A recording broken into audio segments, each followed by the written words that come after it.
Today I'm going to show you how to make this super easy little coffee table. And in the cutting list I've just given you dimensions for the shelf piece and the top piece, and we'll talk about the measurements of the legs and the supports that we've used below the top there as we go along. And I'm ashamed to say this is the third coffee table that I've made for my doll's house study, as I just couldn't make up my mind. But I'm really pleased with this one now, and I think it suits the style of the room better as well, and I hope you'll agree. So let's get started. For my coffee table legs, I've cut a section from a newel post. So not exactly this newel post, because I cut these legs from the last four that I had, but it was very similar to this one, and as you can see I've just used this central section here, and then I've used a fine grade sandpaper just to tidy up the top and the little foot part at the bottom there, and you want the legs to be exactly the same length. So you can use any sort of section from your newel posts, or you might have some nice spindles that you'd like to use. You might want to use this bottom section, so you've got like this rounded foot here and a straight part here to attach the shelf to, but then you'd need to cut it lower down. You want your leg to be about 34mm or 1 3/8 of an inch long, so that your coffee table isn't too tall and isn't going to be higher than the seat on your sofa or chair that you're going to place it in front of. Bring in the bottom shelf piece, and we're going to cut a little section from each corner which will sit just above this little bottom part of the leg here, so it will sort of wrap around the bit of the leg that goes in there. So you want to measure across that part of the leg, and your spindles might be slightly different from mine, but you want to leave a little bit at the bottom that will be the foot part, and then measure just above that. And mine's about 6mm, which is 1/4 of an inch. So I'm actually going to cut my section just a little bit smaller than that. So I want to cut it to about 5mm square, or 13/64 of an inch.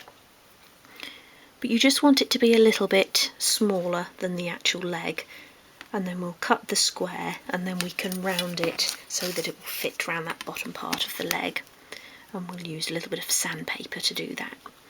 So just begin by making a pencil mark at each corner, sort of going from front to back of your piece of wood, and then you can turn it like that and then go in the other direction. And as well, just to be on the safe side, I'm going to cut on the inside of these little pencil marks, just because I don't want to end up with a really big gap at the corner, and so that there's gapping around the bottom of each leg. If that does happen, you can always use a little bit of filler, but I'd rather it be a nice tight fit in the beginning and have to take a little bit more off than have too much there. Okay, so when you're cutting out these sections, or whenever you're cutting a section from wood, always cut against the grain first. So that's my longest edge, so my grain runs along there, so I'm going to cut down this way first, and I'm going on the inside of that pencil line. And this is a thicker piece of wood, it's the 2.5mm or 3/32 of an inch, so it'd be quite tough to cut through it against the grain. So just do a few snips with the very sort of point of your knife, and then go along the grain, and that's always the easiest bit. If you were to cut in the opposite direction first, along the grain first, then you'll find that the wood will split further along, and you might end up sort of losing a strip of your bottom shelf. So cut out each of the corners. Get rid of those little pieces. So that will sit around the bottom of the leg like that. And we want it to go to the edge of the leg. So now we want to sand so that the leg will slot right in there, and that this part of the table here will be right along the edge of this leg. So take a piece of fine grade sandpaper, make it into a little roll, or you can roll it around the end of a paintbrush or something like that, and then just sand into that gap. And I'm just going to sand a little bit until I can see it sort of forming more of a curve than a square cut. Like that. You can see that's sort of starting to round off, and then I'm going to try it on the leg, and I can see I still need to do a little bit more sanding. I'll come back to it, and that's how you want to do it, just a little bit at a time, and then try your leg again.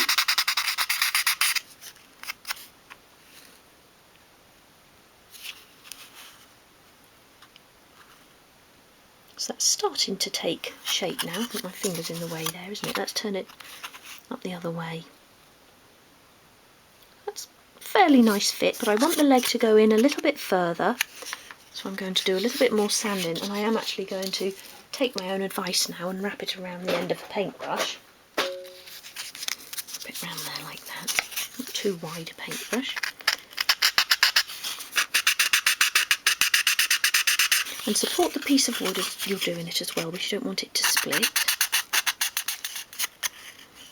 And let's try that again. Oh, that's slotting in there really nicely now. Can you see that there? Let me show you again from underneath. So that's the shape I've made. And that just slots really nicely in there. I still feel like I'm sort of being a bit keck-handed with it. Let me focus in on that a bit better. And then I can show you just how nicely that slots in there. So there's a little tiny bit of gap in there, but it's hugging the base of that quite nicely. So that's what you want to do on each of those corners. Sand a little bit, try your leg in there, and then sand a little bit more until you've got a lovely fit like that.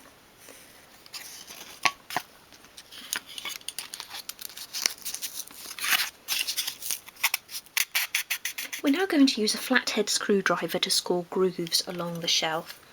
Now it doesn't quite divide equally, so we're going to begin by making pencil marks at 12mm or half an inch from each edge. Do 12mm like that. And 12 that side, and then do that same mark at the bottom of the piece.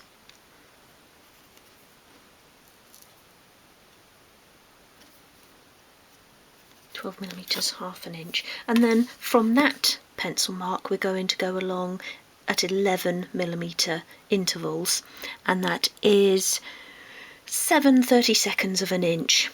So then go along like that.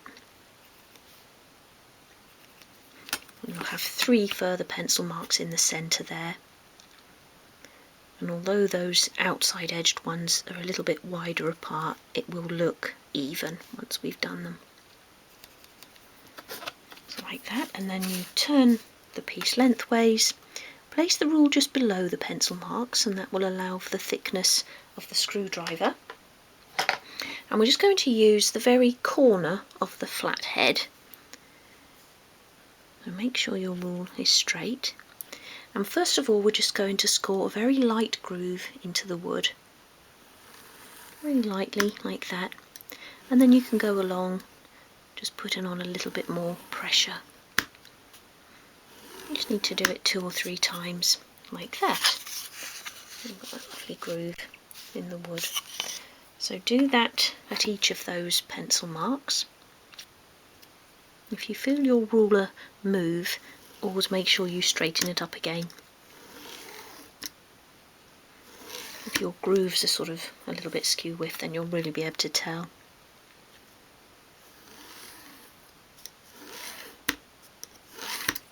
Then when you get to the centre like that, you can turn and work your way down again, otherwise your rule will just tip off the end of the wood.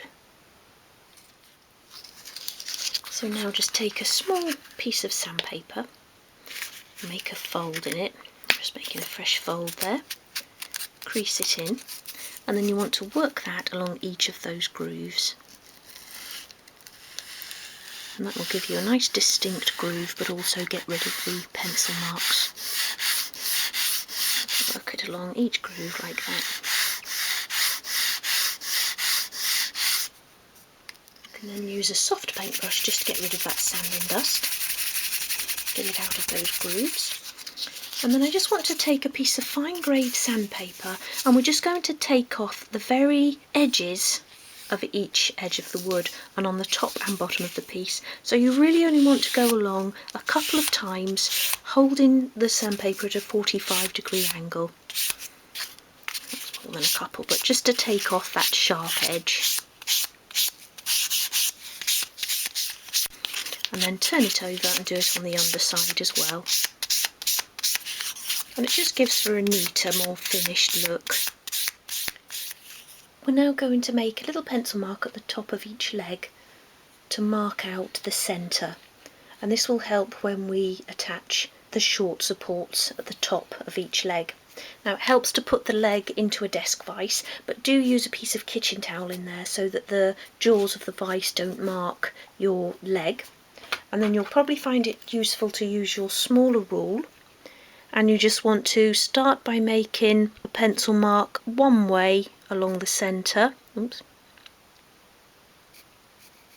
like that, and then go along that little line you've made and make a pencil mark in the opposite direction, like that.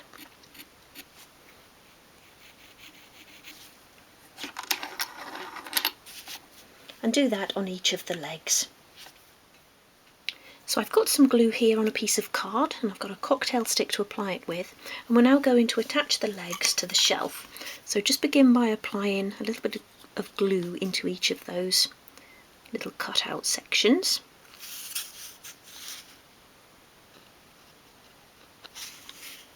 And take the first two legs and position the leg into the cutout so that the little cross we've made on top is running in the direction of the edges of the shelf, like that.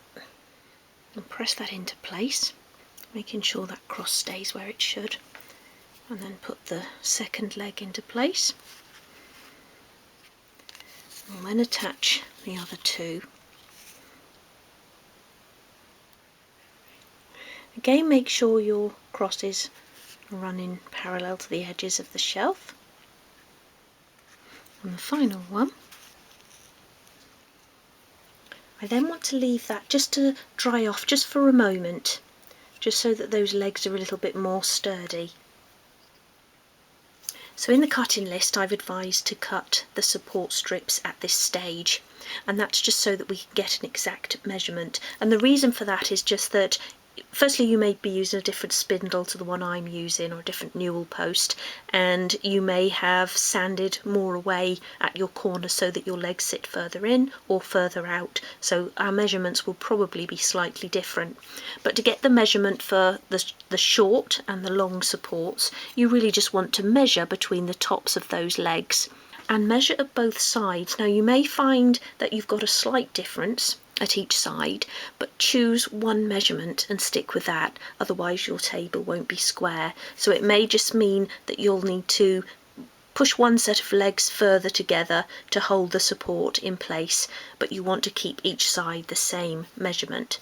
So I've cut mine, and we're now going to attach them, and we're going to use the lines that we did so that the support will sit in the centre of each of those lines. And then we know we're gluing them in the same place at each side of the table, at each edge of the table. So just put a little bit of glue at each end of the support, and you'll need to do this before those legs have dried too much, before the glue has completely set, so that you can manipulate them a little bit. So get one side into place like that, and then the other one, and I had a larger gap at this end than I did at the other, so I'm going to push those legs in together, holding the support in place, but you also want to make sure that the support is sitting right at the top so that we've got a flat surface to attach the tabletop to. So once you've got it roughly in place, you can turn it over, put it onto a flat section of your cutting mat, and then push everything down against your cutting mat, and I'm squeezing those legs together to hold it into place as I'm doing that. You want to hold on to that probably for about 30 seconds or so, so that the glue begins to take, and then you can carefully turn it around again and attach the other support. And then again, carefully turn it over, push it down so that you know you've got a flat top, and then squeeze them together until you feel the glue begin to take, for 30 seconds or so. And we'll be putting a little bit of masking tape around each corner to hold this all together, so don't worry if it doesn't feel very stable at this point. And then you can attach the long supports in the same way and press it all together. And just be really careful when you're doing this. I've done things like this before and you press and the whole thing just sort of flings apart. I'll grab a bit of masking tape now just to secure all of those together. I'm going to put a bit around each side like that. So squeeze it together, attach it to the side supports, try not to knock them out of position. Like that, and again we'll turn it over before the glue is dry to make sure we've got that nice flat top to attach our top part to.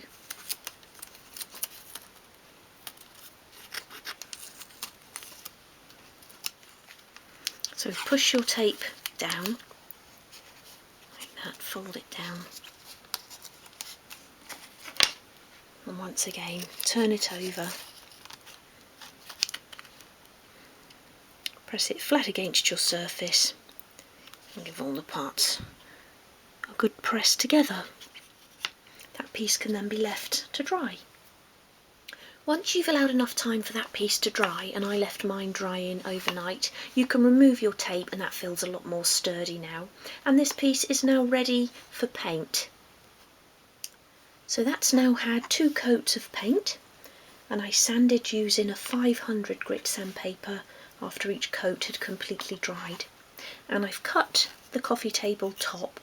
Now again, I've given measurements for this in the cutting list, but do just check those against the sort of width and depth of your own coffee table. And when you're measuring, you want to go from the very outer edge of the leg.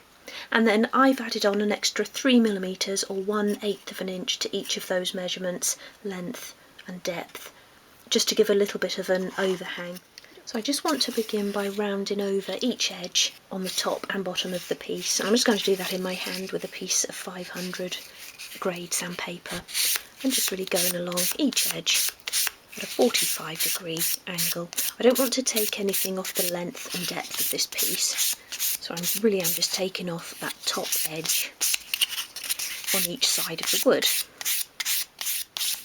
So do that around each edge and then turn the piece over and do it on the underside as well. You can then just really gently round off each corner. So just sweep the sandpaper over the corner like that, just to take off the sharp point. Like that. Do that at each corner. And then prepare the surface of the piece, again using your fine grade sandpaper, and just sand in small circular motions.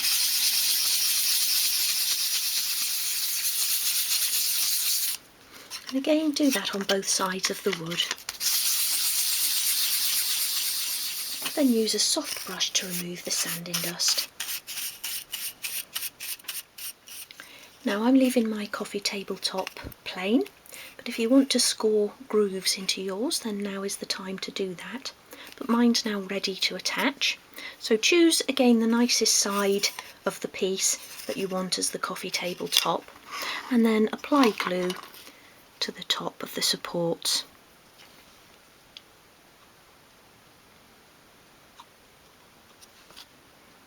And the legs.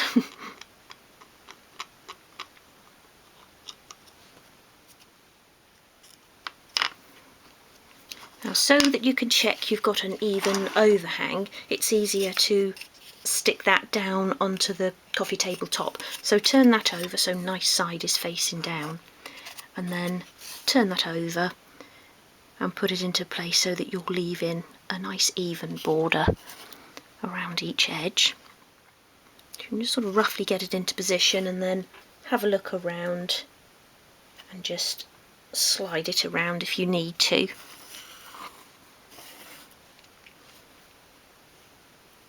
that. Give it a bit of a press. Be really careful still, because it is still a fragile piece because we haven't got a supported top in there. You can just give those supports a gentle press as well, but you don't want to be pressing down on the bottom shelf. So whilst that's there, you can just go round with a clean cocktail stick and remove any excess glue. Just started to do them what I told you not to do. And then you can bring the coffee table right way up, and I've got these clamps here, and you want to put them onto the support, so make sure they're actually clipping onto that support under there. I'm going to put a couple at each edge.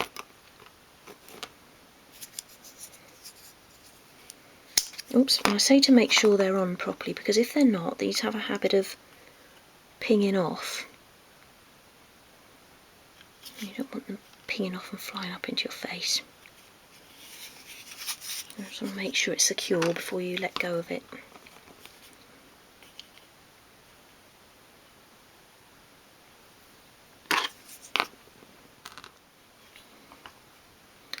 That can then be left to dry. Once that has dried, we'll come back and give this top part a coat of clear wax to finish that off. That has now completely dried, so I'm going to finish that off with a coat of clear wax, and I'm using a clear shoe polish for that. And I'm going to apply it with a piece of tissue. Normally I'd use kitchen towel, or you can also use a normal duster. But we're actually out of kitchen towel at the moment until our next shop. So just apply it to the tissue and then rub it in with small circular motions like that. I can really see that soaking right into the wood there.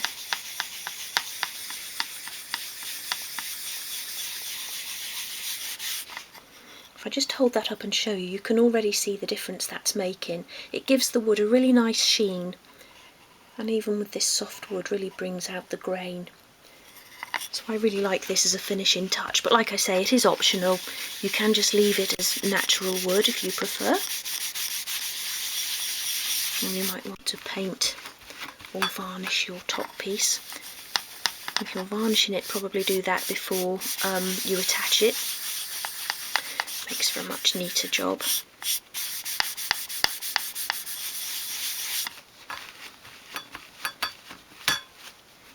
I actually think kitchen towel works better than tissue, because it seems to just be absorbing into the tissue.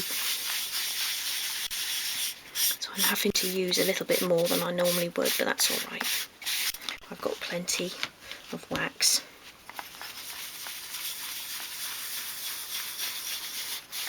So make sure you get it right along the edges. Try not to get it onto the paint, because then you actually have to paint over it, you can't wipe it off. Like that, and then find a clean piece of your tissue and you can buff that off. And with this on, you'll still be able to use glue or tacky wax to attach your miniatures. And there is the completed coffee table. And third time lucky, I think. I'm really pleased with this one, and I think it does suit the style of the study better. And this way I've got more display areas as well, so I can put things underneath. And I'm really looking forward to creating a little display on there. Some books, magazines, maybe a lovely bowl of fruit. I really hope you've enjoyed this episode. Like I said in the intro, this is a super easy little project, and I think a really lovely piece as well. Now, if you do enjoy making your own doll's house furniture and miniatures, you might like my books. I've published 5 of them so far, and they're all available to purchase from Amazon. Just search for Julie Warren. And for now, thank you for watching, and I'll see you again soon.